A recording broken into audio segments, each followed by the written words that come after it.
Hello, hi, good day. My name is Brian, and I live in a little seaside village on the west coast of Australia. I'm over 80 years old, so it's safe to assume I'm on the downside of my life. On my bucket list was the idea to make a video about World War One. Hopefully a video with a message, an anti-war message. And I'm hoping it'll be shown in schools, churches, anywhere where it might do some good. I apologize for any technical errors you'll find in this video. I'm pretty new at this. Also, if I've used material I perhaps shouldn't have, please be tolerant. My intentions are very, very altruistic, I assure you. So, let's hope you get the message.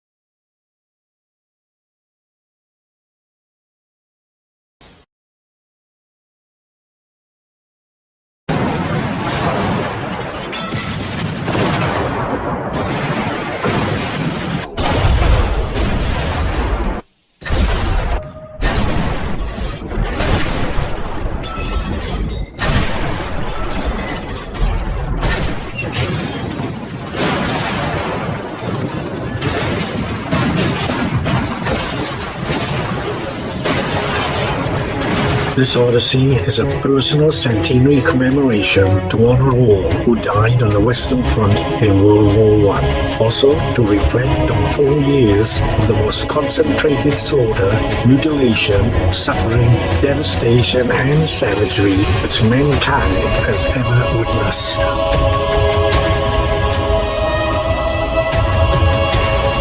War often reflects the worst of what we are capable of doing to one another. If we fail to remember the war, we fail to remember that cause for which so many gave their lives. How can we then honor all those that died and believe that their deaths had not been in vain? The reality of the terrible slaughter that took place on the front line is almost impossible to comprehend. As armies, numbering in hundreds of thousands, faced each other, human life became the cheapest of commodities.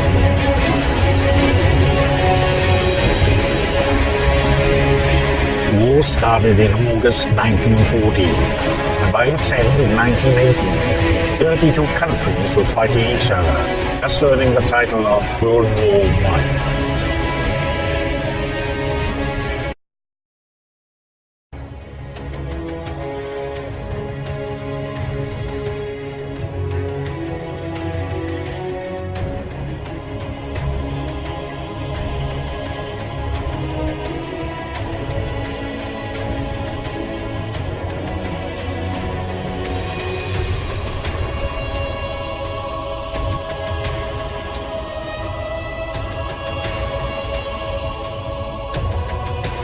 In an event that is widely acknowledged to have sparked the outbreak of World War I, Archduke Franz Ferdinand, nephew of Emperor Franz Joseph, and heir to the Austro-Hungarian Empire, travelled with his wife Sophie to Sarajevo to inspect the Imperial Armed Forces in Bosnia. They travelled in an open car.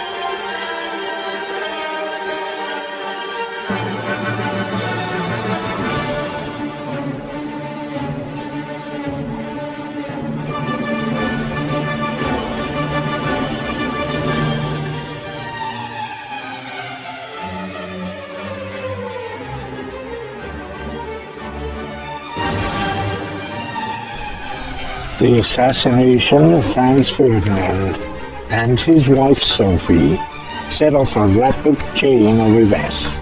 Many countries around the world blamed the Serbian government for the attack. On July the 28th, Austria-Hungary declared war on Serbia, and the tenuous peace between Europe's great powers collapsed. On July the 31st, 1914, the German Kaiser Wilhelm II speaks from his royal palace in Berlin. My good people, a momentous hour has struck for Germany. Envious rivals seek war and force us to legitimate our defenses. I hope that my efforts to the very last moment will succeed in bringing our opponents to reason and preserve peace. War will demand enormous sacrifices by the German peoples, but we shall show the enemy what it means to attack Germany.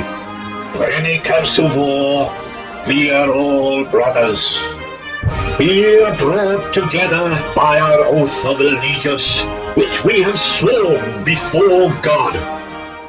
That oath must be proved to the last drop of German blood. Today I'm just confident in God in the highest, and remembering our past glories, our ancient fame is an appeal to the entire German nation, to the last man to grasp and draw the sword. Our swords are drawn, and we cannot cease them again without victory and honor and peace. You, my people, have the guarantee that I can dictate peace to our enemies. So, down with the enemies of Brandenburg, and for a glorious army ready to defend our homeland, let us give 3 cheers! Britain was bound by an 1839 agreement to protect Belgium in the event of war. We have made a request to the German government that we must have a satisfactory assurance as to the recognition of Belgium's neutrality. We have asked as a reply to our request, an answer to our telegram sent to them this morning should be given before midnight. The German reply to our request is unsatisfactory.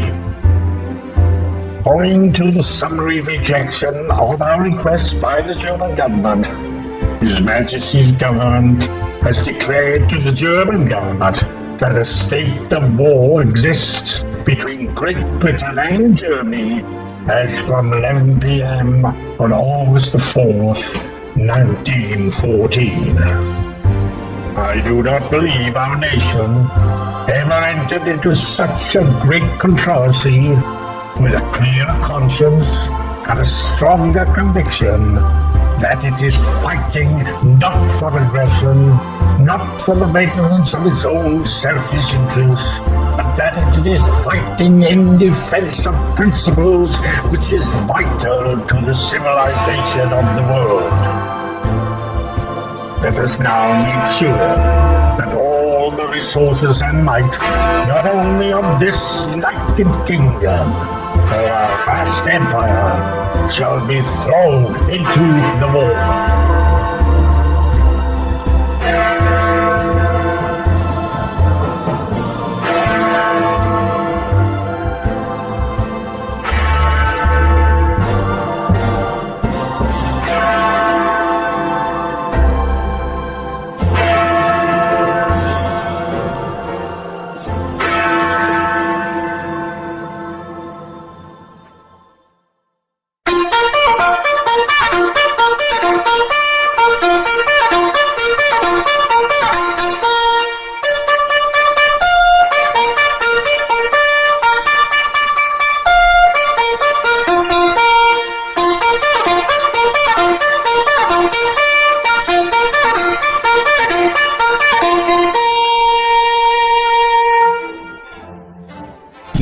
news that war had broken out created a mixture of demonstrative enthusiasm. The news was received with tremendous cheering. A wave of national pride and optimism suddenly seemed to override all other considerations. Public opinion reacted rapidly to the government's action, responding with almost unanimous approval. Men from all backgrounds, but particularly from the middle classes, responded in their hundreds of thousands to the call for military volunteers to serve.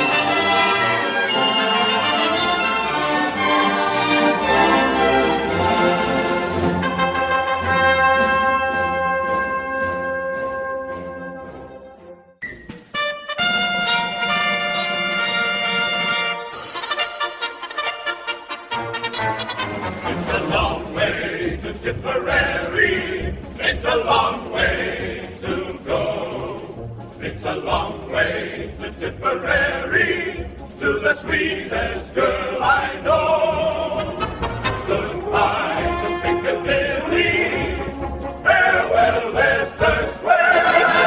It's a long, long way to Tipperary, but my heart's right there.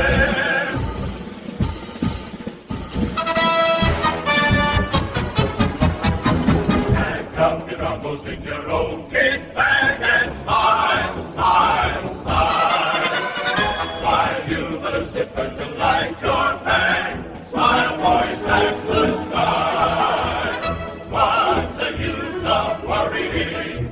It never was worthwhile. So pack up your troubles in your own kit bag and smile, smile, smile.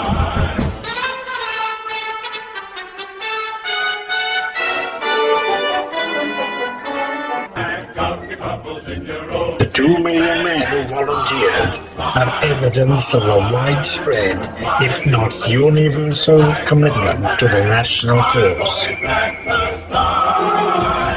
What's the use of worrying? It never was worthwhile.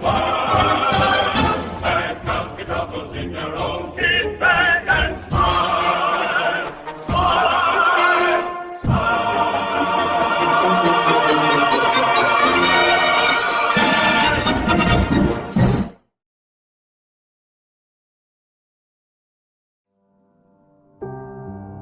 The German army executed between 5,500 and 6,500 French and Belgian civilians between August and November 1914. The British were quick to tell the world about German atrocities.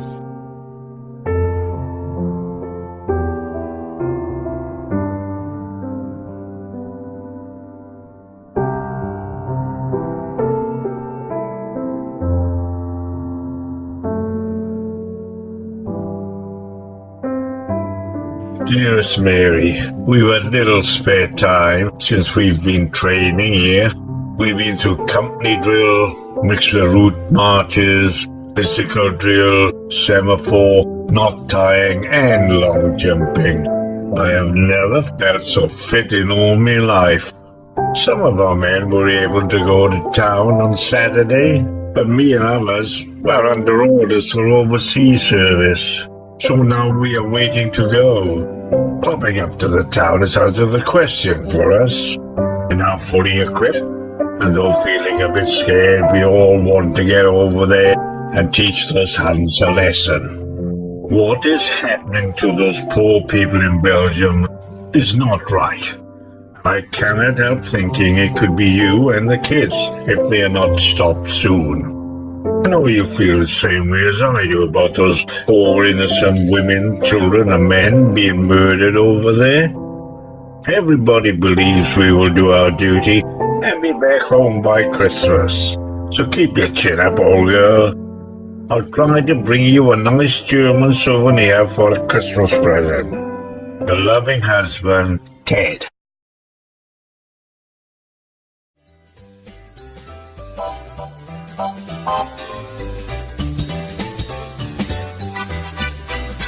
On the morning of Tuesday, August the 4th, the professional soldiers in Britain had been ordered to mobilize.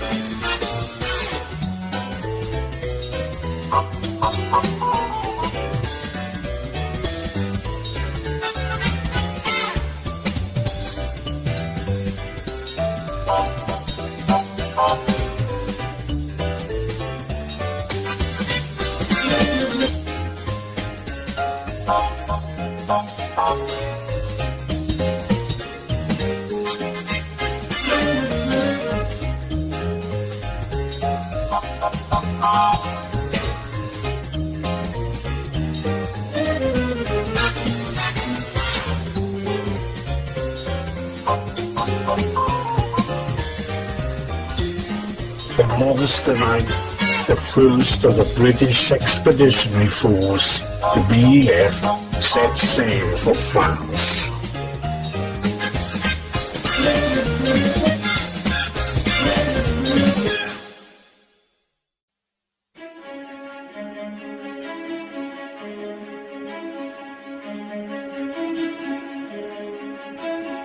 August the 23rd.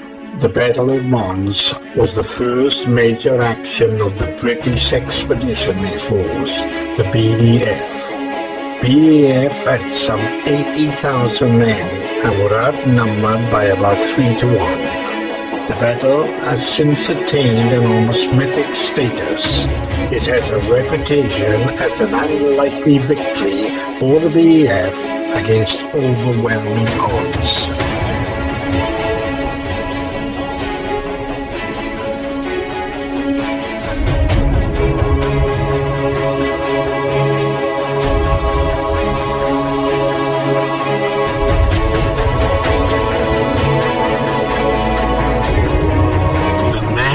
Rifle fire of the professional British soldier inflicted heavy casualties on the Germans who attacked en masse over territory devoid of cover.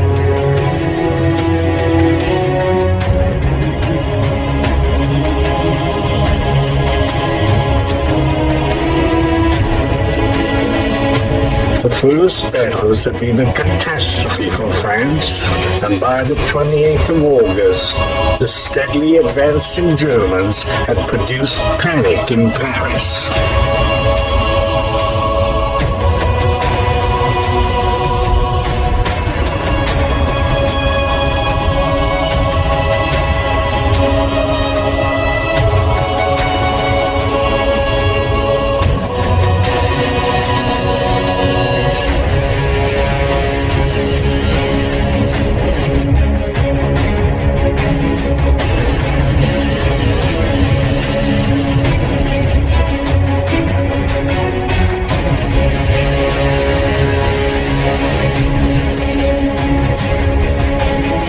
The Battle of the Marne, September the 6th to the 12th. The French army and the BEF halted the advancing Germans when they were 48 kilometers from Paris, forcing them into a defensive action which spurred the trench warfare that was to typify the Western Front for over 3 years.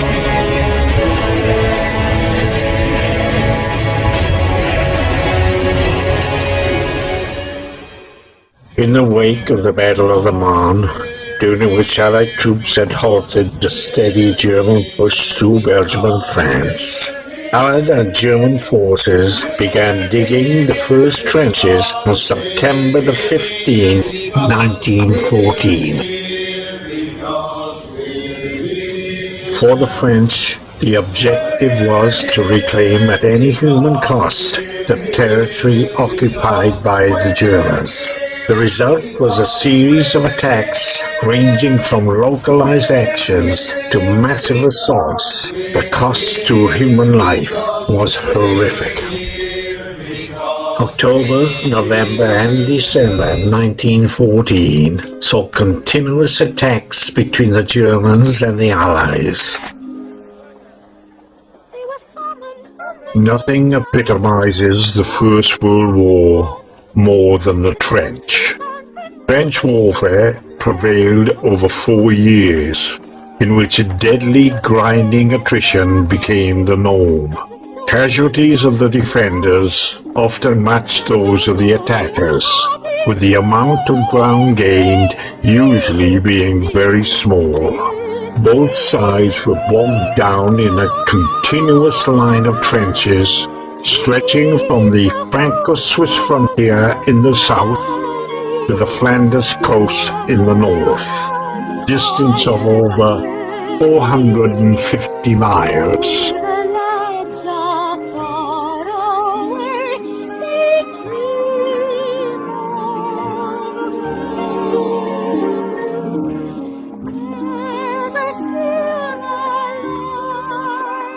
19th of October to the 22nd of November 1914 was the first of what would be 3 battles to control the city of Ypres and its advantageous position on the north coast of Belgium.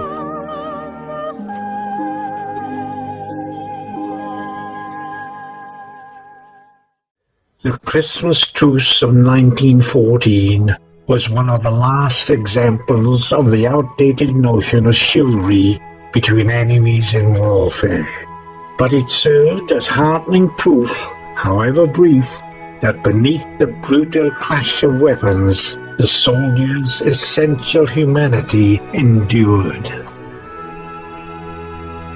Dearest Mary, it is 11 o'clock in the evening, and most of our men are asleep in their dugouts.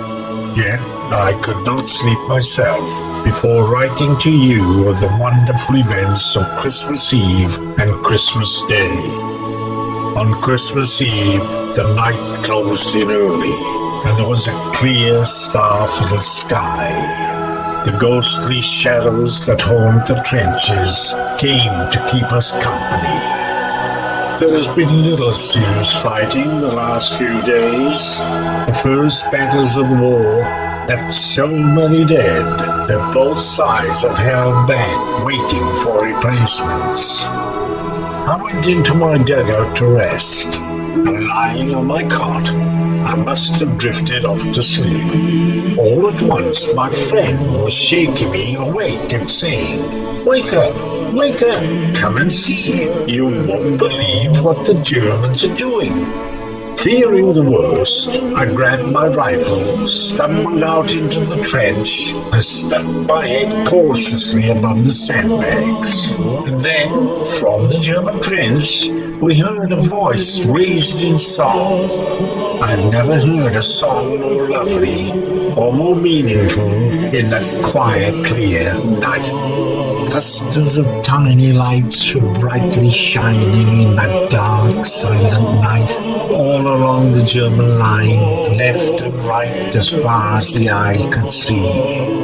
It was Christmas trees with lights, lit by candles and lanterns, like beacons of peace and goodwill. Across the way, we could make out groups of 2 or 3 Germans, starting out of trenches and coming towards us.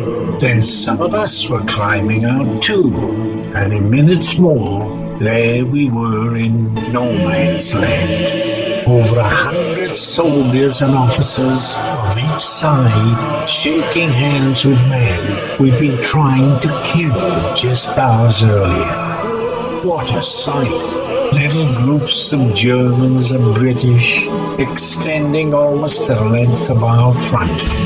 Out of the darkness we could hear laughter and see lighted matches. A German lighting a British soldier's cigarette and vice versa, exchanging cigarettes and souvenirs. Where they couldn't talk the language, they were making themselves understood by signs, and everyone seemed to be getting on nicely. When the song finished, the men in our trench applauded. Yes, British soldiers applauding Germans. These Germans are not the savage barbarians we've read so much about.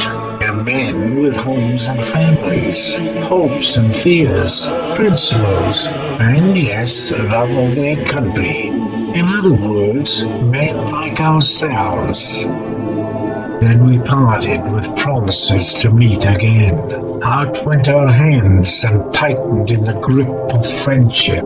Christmas had made the bitterest foes friends. And what does it all mean? This impossible befriending of enemies. One cannot help imagine what would happen if the spirit shown here in no man's land was caught by the nations of the whole world. Merry Christmas to you, my love, and to our children. I love you, Ted.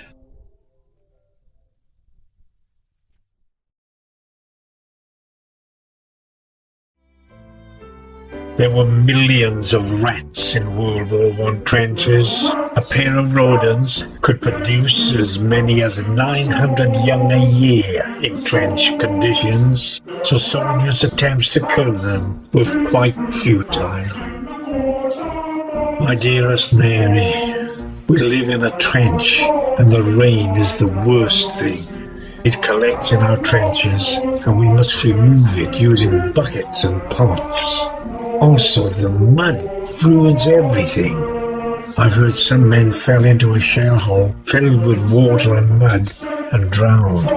There are enormous rats the size of cats that feed upon the corpses here. It's horrible. The fighting just lately has been terrible, and the sight in the trenches that we take is awful. We wear our respirators because of the smell of the dead. I'll never get the sight out of my eyes, and it will be an everlasting nightmare. If I am spared to come home, I'll be able to tell you all about it, but I cannot possibly write as words fail me. To think I volunteered for this caper. I must have been mad to leave you and the kids for this hell on earth. I've lost so many of my friends I am a bit down at the moment. I'll try to be more cheerful in my next letter to you. Give the kids a big hug for me. And remember, you are always on my mind and in my heart, my lovely wife. Your loving husband, Ted. The Dardanelles campaign of 1915 was an unsuccessful attempt by the Allied powers to control the sea route from Europe to Russia. This is what Winston Churchill, First Lord of the Admiralty, said in Parliament. Mr. Prime Minister and fellow members of the War Council, are there not other alternatives than sending our armies to chew barbed wire in Flanders? We must end this deadly stalemate in the trenches. I believe I have the solution for breaking this impasse. Let us create a second front in Turkey with a naval assault on Gallipoli in the Dardanelles. Price to be paid in taking Gallipoli would no doubt be heavy, but creating another front would force the Germans to split their armies still further, as they would need to support the badly rated Turkish army. A good British army of 50,000 and British sea power put an end to the Turkish menace. There would be no more war with Turkey. And look further, across the smoke and carnage of the immense battlefield. Look forward to the vision of a united British Empire on the calm background of a liberated Europe.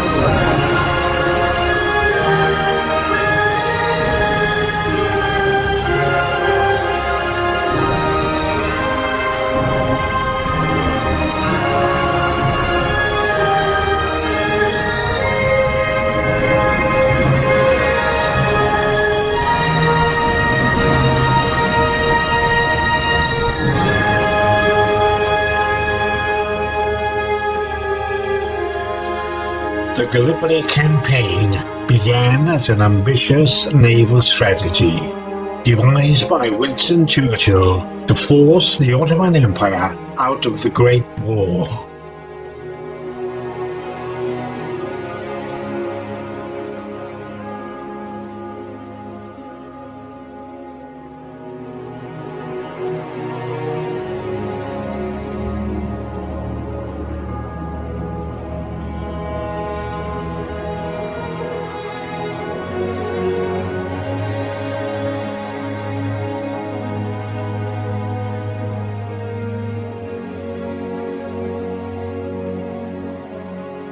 In the wake of the failed naval attack, preparations began for a large-scale troop landings on the Gallipoli Peninsula.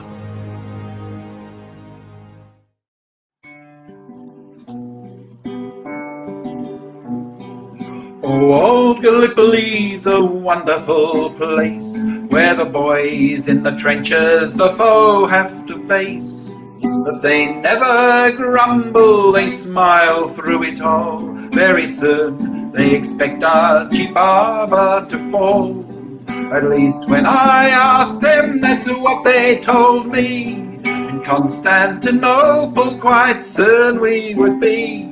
But if war lasts till doomsday, I think we'll still be where old Gallipoli sweeps down to the sea.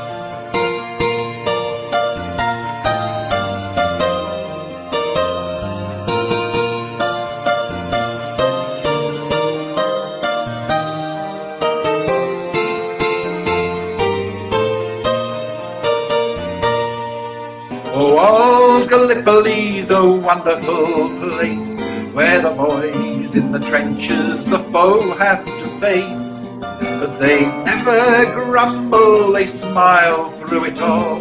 Very soon they expect Archie Barber to fall. At least when I asked them, that's what they told me.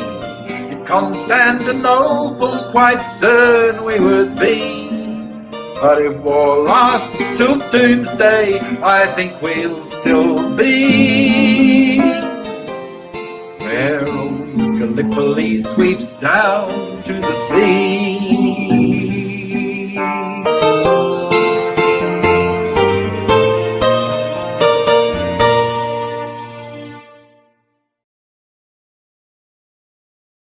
At dawn on the 25th of April 1915, the Anzacs landed north of Gapetepe, the landing area later named Anzac Cove, on the Gallipoli Peninsula.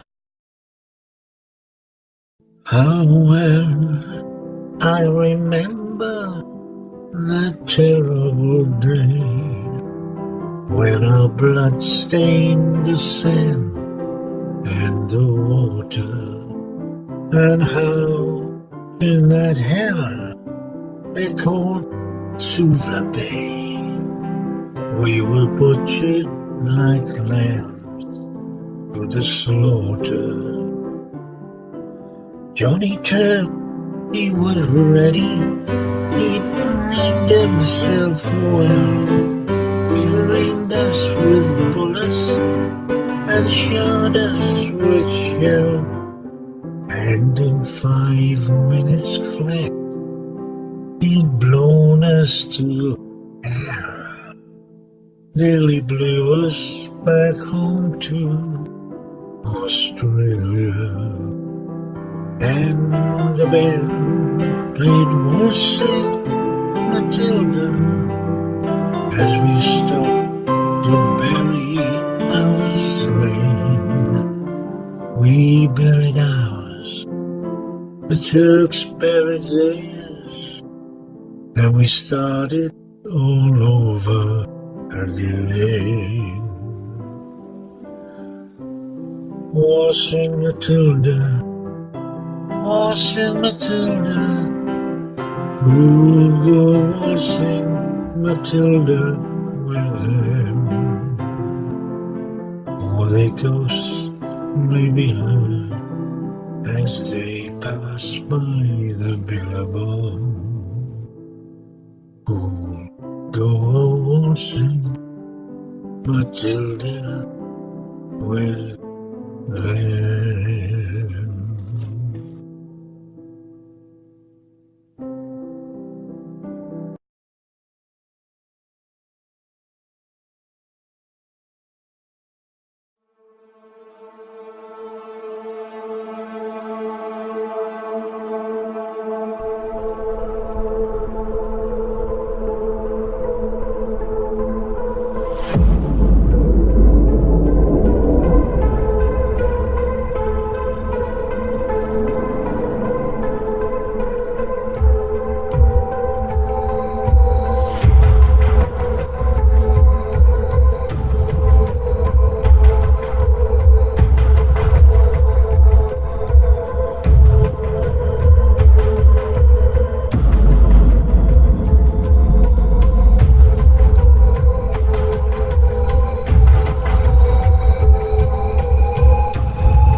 My dearest Mary, my God, just when I thought this war couldn't get any worse, it did.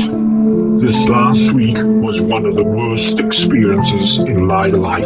It all started when the Germans released a green poisonous gas. Not once, but twice.